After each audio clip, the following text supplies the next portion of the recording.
Okay, so another thing I haven't really shared, which is one of the weirdest things I've ever encountered.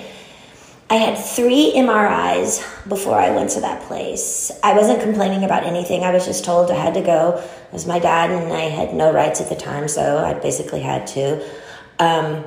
So I did it, and I was immediately like, why am I having to go to do these MRIs so many times? Because when I was younger, I had a cyst on my chest when I was like 8 years old.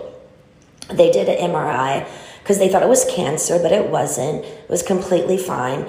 So whenever I hear the word MRI, I kind of was like, oh, that's a big deal. Like something must be wrong with me or whatever.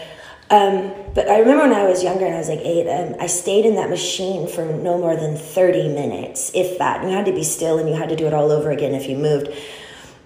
But when I went during the conservatorship, right before they sent me to that place, I did it 3 times, and I stayed in there for an hour each time, which is a lot of being still, and I had to go back 3 times. And so the whole thing didn't make sense. The isolation, the nurses, the vials of blood, the constant communication, and I swear to God, it was some sort of, to me, I was like, wait, is this a new kind of cancer treatment? That's why they sent me away to this place. They didn't want me to know. Is that what's the big secret? So yeah, I was basically really kind of confused,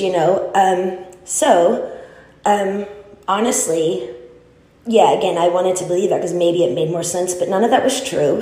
None of that is true. I'm fine. I'm alive. And if my dad, the conclusion, the hardest thing is to just know that they were just being mean. And I really felt like my dad was trying to kill me. And I hope he burns in fucking hell.